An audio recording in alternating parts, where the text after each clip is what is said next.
Hey all, and welcome back to Fuzzy Ducksy Gaming and the second part of the Tornado Shot SSF playthrough. Now the idea was to try and do this on Twitch, but I've got a bit of a chest and throat infection at the minute. I feel fine, but I can't really talk for long periods of that coughing my guts up, which is not really nice for people who are watching and listening. So the first video covered the campaign, which was 6¼ hours, and has got a detailed POB into how to level with bows. So if it's something you're interested in, I'd recommend checking that video out, but you're not missing anything by starting on part 2, because the first was just the campaign. So this section covers the next 8¾ hours, which takes us up to 15 hours. Now I've stopped at this point as I've just killed both the mini bosses. That means I've then got the last video to try and get the first 2 pinnacle bosses down. Now I want to stop at 24 hours or before, as this is about the time it took me to clear my Atlas and the first 2 pinnacle bosses on my SSF Lightning Strike Raider at League Start. I think it might have been slightly before, and I'm not necessarily expecting this build to match up to it because it's a bit harder to get going gear-wise. So before we get into the details and the footage, I want to talk honestly about the build as a League starter, as I've seen a lot of people mentioning that they're interested in starting a bow build, and some footage might make it look like it's really, really good, but there are times through this playthrough where I've not wanted to give up, but it hasn't felt particularly amazing. So I want to get out of the way first and say if you're not experienced, I would 100% not League start with this. I don't think you'll have a very good time. I've played this build 3 or 4 times. I'm comfortable leveling bows, and I know exactly what gear I need to look for and how to get it. If you don't, you're really, really going to be struggling even to push into yellow maps. In SSF, for example, you've got to be really comfortable knowing what essences to use on what gear, what bases to target farm, and know how to get your gear going in other areas. In trade, it's fine. You can buy what you need, but you probably need a few divines to get your gear going to get you into red maps. So if you're comfortable with the bow playstyle and you're happy, heisting early on for some currency, or you know how to make the most out of your essences early on, then it's something you could try. But if I was to rate it as a pure League starter, it would be sort of 6 out of 10, I would think. I've definitely played worse, but I've definitely played better. It also, in SSF, can be really frustrating when you're stuck on a 4-link, because an extra link, like with a lot of builds, is going to give you like 20-25% more damage. And the longer you get stuck on a 4-link, the worse it feels, because it really doesn't perform much past early yellow maps unless you get really lucky on some gear drops. Once you get a 5-link, it starts to feel much better. I've done Uberlab on a 5-link, that was pretty comfortable. And then you're aiming for a 6-link and transition into crit as like the end game version for SSF. So as I said, in my honest opinion, it's an average League starter. Only do it if you're 100% dead set on League starting bows, because the first leveling part will work absolutely fine. You don't have to do Tornado Shot, although I still find it's the best skill. I know Lightning Arrow clears better, but I've switched Lightning Arrow in so many times on this playthrough, and Tornado Shot feels better for single target, especially once you get Fast Shot. I will say though, it is slower than a lot of League start builds, so if you don't mind being behind the curve and you're dead set on League starting bows, go for it. But in all honesty, this is probably better as the second build of the League, where you've got maybe, you don't need a lot, probably 3 or 4 divines to get it going, so that you can at least go straight into red maps and have some fun.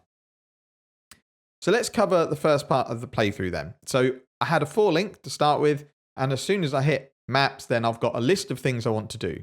Now, I did really struggle with gear upgrades, and I'm starting to think in SSF, don't even bother picking up items that ID. I think I found one good item out of about 300. So I think next time I play SSF, I'm just going to rely on crafting for gear, and I'm not going to pick up every single rare, other than really early when basically anything you ID is probably going to be an upgrade. Now, I didn't get a 5-link till about 10 hours into the playthrough, so I'll talk through before that to start with.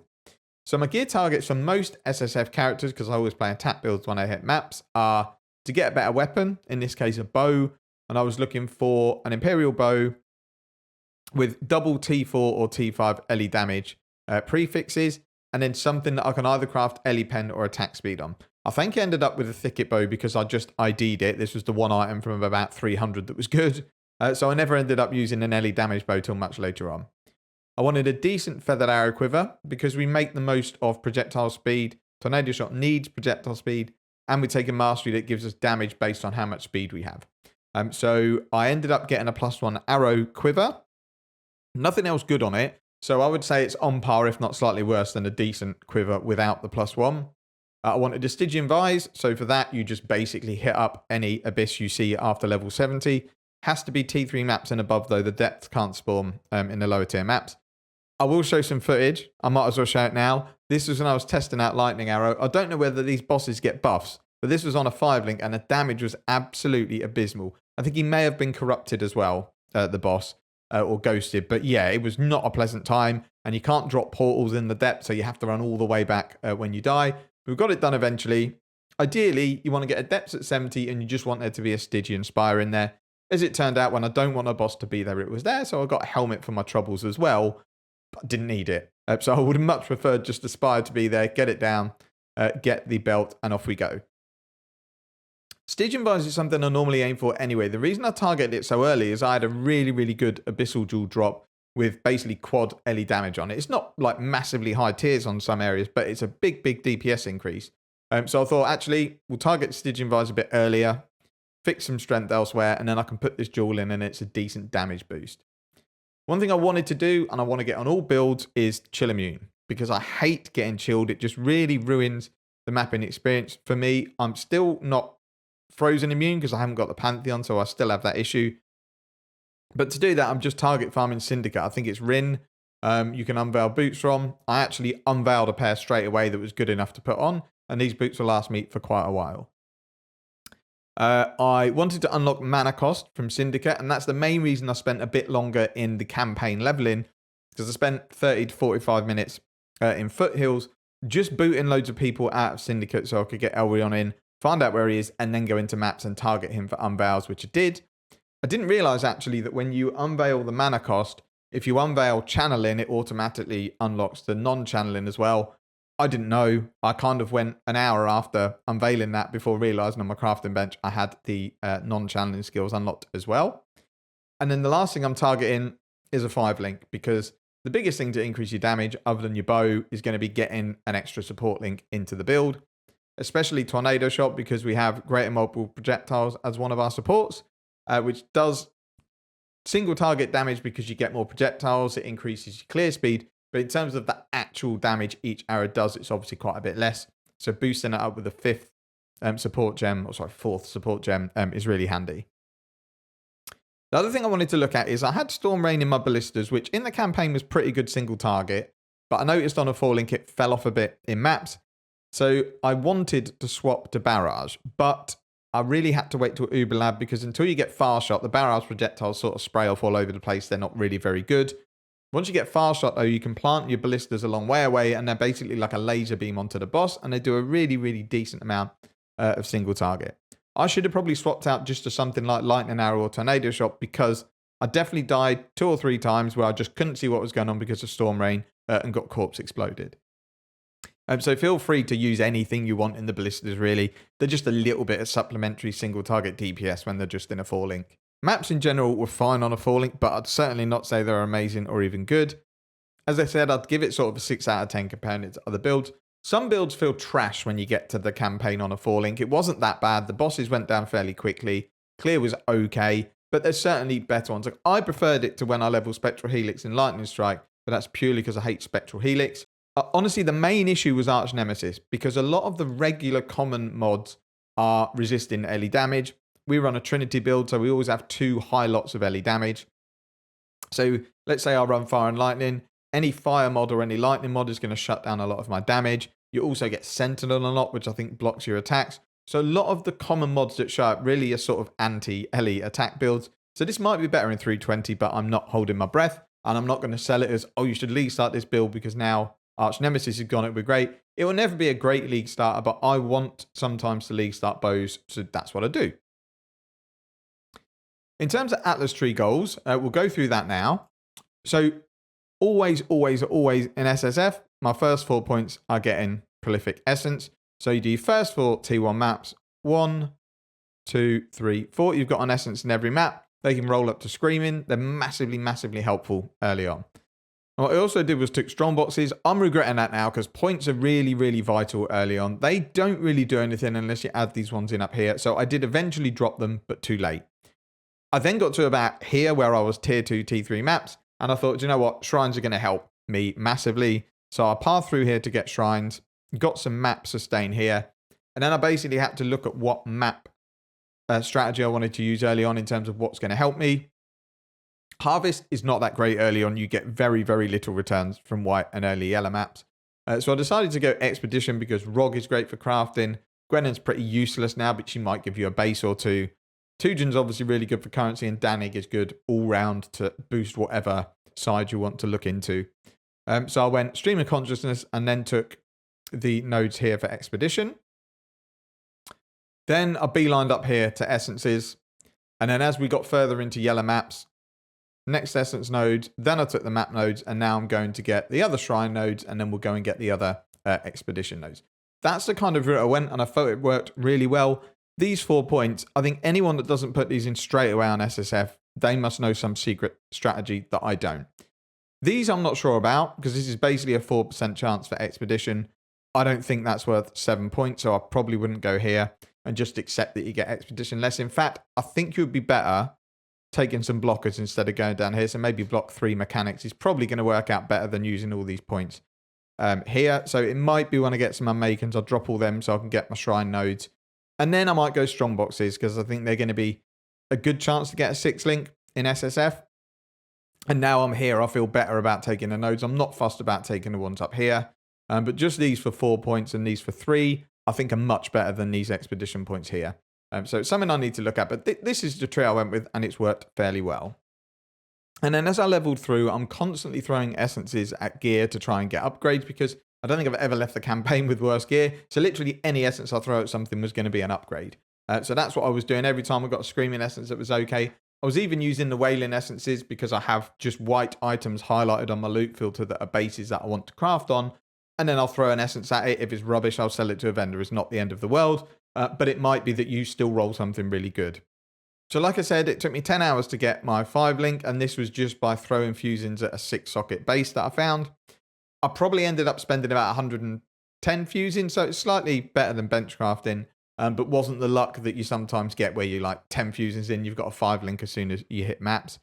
So it was a good 4 and a bit hours into mapping that I hit, or sorry, 3 and a bit hours into mapping that I managed to get a 5 link. If you trade, just buy one as soon as you get to maps. They're going to be about 3 to 5 C, I imagine. It just makes the first 7 tiers of maps feel really comfortable. So in trade, you would just buy an LED PS bow that's like 400, which would not cost you anything, and then get a 5 link, and then you're good to go. You're probably going to be able to go through to yellow maps. But that's if you choose this build. I say it's not, I wouldn't wholeheartedly recommend it, because I think it is a difficult build to league start with without experience. So once I had my 5 link, I was then pretty confident that I could handle beefed up essences in the lower tier maps, and I desperately wanted to get a much better bow and just better gear all round.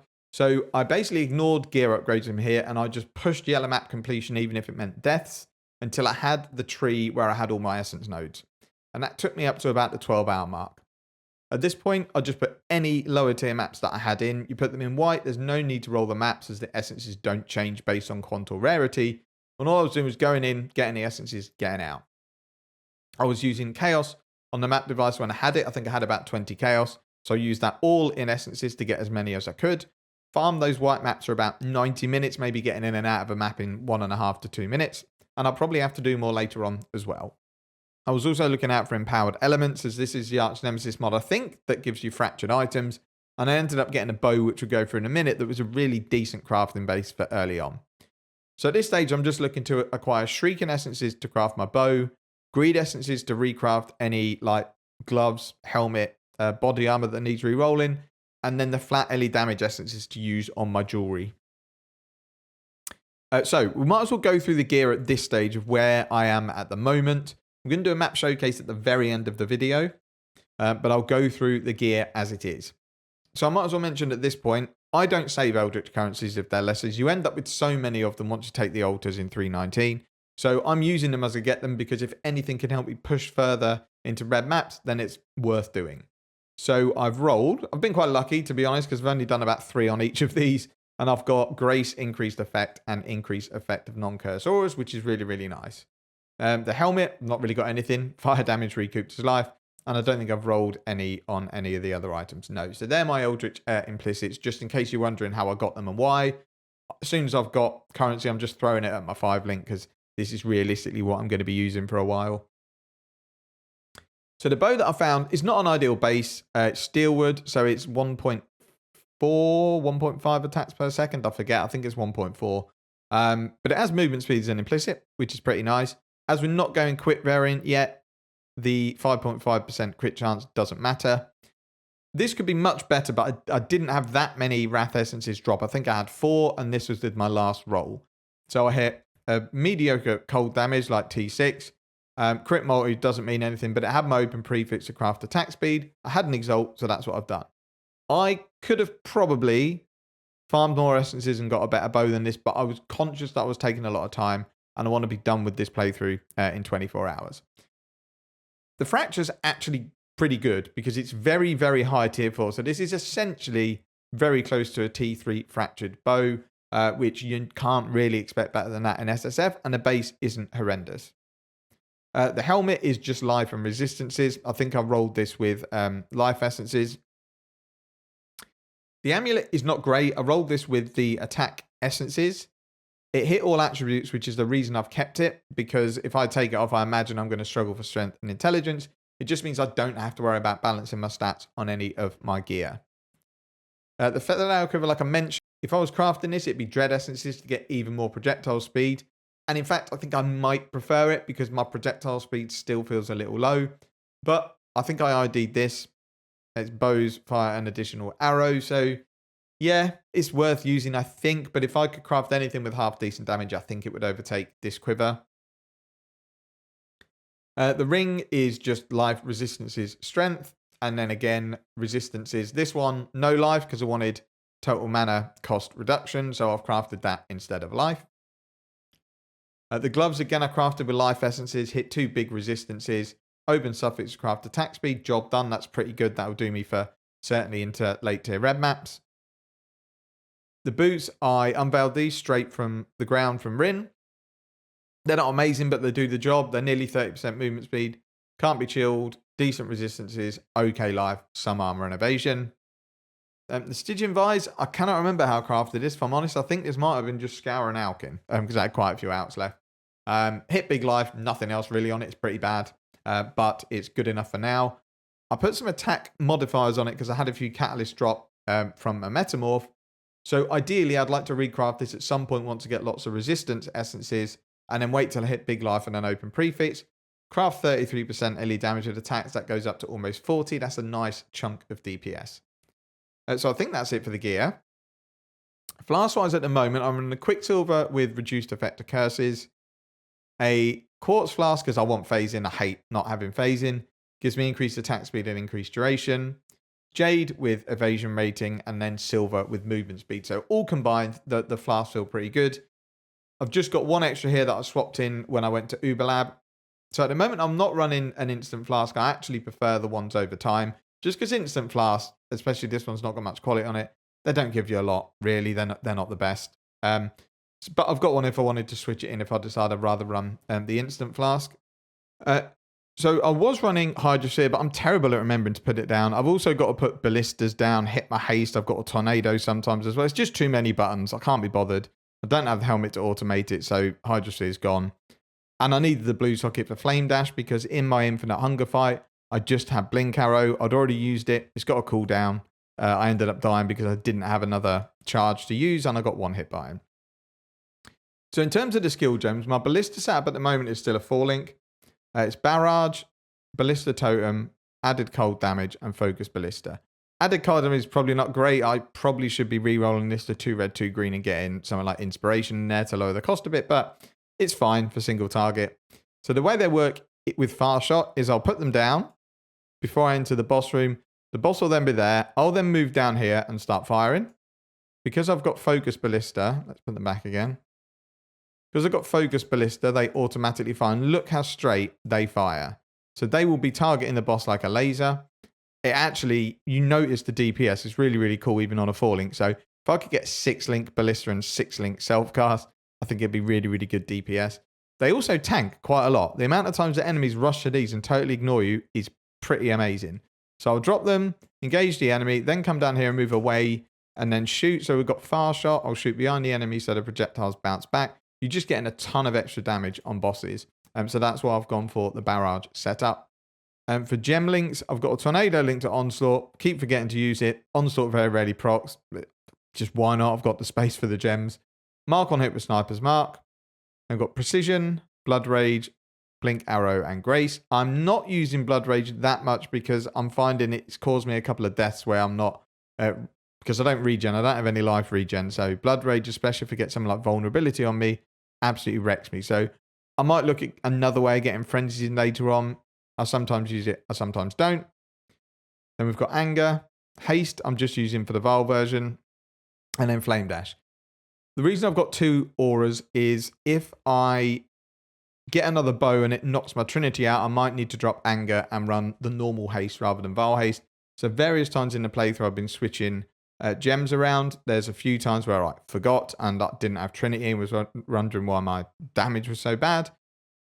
And in the 5 link, we've got our Tornado Shot, LE damage with attacks, GMP, Inspiration, and Trinity. The reason for Inspiration is with a 5 link in Inspiration, it's 15 mana. 4 link without Inspiration is 20 mana. Add another one in, it's probably 30. So it's needed, even though we don't get the crit from it. It makes the mana cost really manageable at this stage. I'd basically never run out of mana because I've got Leech. I didn't go through this Searching Idol when we went through the gear. So it is T3 fire damage of bows, T5 lightning damage of bows, T4 cold damage, and T2 lightning damage. Really, really good gem for SSF. I'm really happy with it. So once I'd farmed my essences, got my gear off a bit better, it was time to take on Uberlab. I basically made sure I picked up all the dark shrines and stuff like that to make it easier. And it was fairly comfortable. Didn't really have any issues with it. Then once I picked up Fire Shot was when I went Barrage on the Ballistas. And I did notice a considerable DPS increase on single target. Now at the moment, I'm still Precise Technique. Mainly because you need levels to get crit. But you also need a 6 link. Because ideally, you want to put crit damage in your links. Otherwise, you struggle to get a really decent amount of crit multi. I also need a bow with base crit on it. Otherwise, there's little point going crit because you can't really get above sort of 45, 50%. And until you get to sort of 60%, Precise Technique is still more DPS. Now, I've died a few times, which is why I'm saying this isn't like a all singing, all dancing, really good league starter. You're going to not have any issues. In yellow and lower reds, especially with Expedition, because I'm taking loads of nodes that I shouldn't be taking, some of the encounters were just too deadly. I died a couple of times. Makes them super tanky as well. In all honesty, this sort of LE attack build is probably the worst type of build to use for Expedition because there's loads and loads of remnants that shut it down. You've got like block, you've got immune to cold, lightning, fire. There's just lots of stuff that is not very nice. But the rewards for Expedition and SSF are too good to pass up. So if I have to take some deaths to get some of my currency built up, then so be it. And I think that covers where we are at the moment. I'll do a map showcase at the end of the video. The next video will hopefully be pushing and getting down the first 2 pinnacle bosses. So there is a second reason that I want to get this series out of the way quickly, and that's because I desperately want to test Frostblade's Heat Shiver Raider as if League starting, but I'm going to wait until patch notes before I try, as this might be the League start guide I bring out alongside Lightning Strike, and I don't want to do all this work for the reveal to come out and go, oh, it's nerfed, Heat Shiver's different, we've changed it, or we've made it a T1 unique, because then I'll have wasted lots of time on a build that's never ever going to take full flow. So if it doesn't change, that's probably going to be my work cut out for me before League start, because I'll want to have a run through. May as well do it in standard, because I've not even interacted with the League mechanic this League for the last month anyway. And then hopefully I can get a guide out before League start, along with the usual Lightning Strike Raider guide, if that build still looks viable, depending on what changes come about. So as I mentioned, I'll do a quick map showcase for those interested. If Heat Shiver survives the patch notes, I'm going to try and stream the entire run on Twitch so that people have got VODs to refer to if I do it as my main League starter guide. And where I can't, I'll record it and I'll post that footage onto YouTube. As always, thank you very much for watching. Take care and see you in the next one.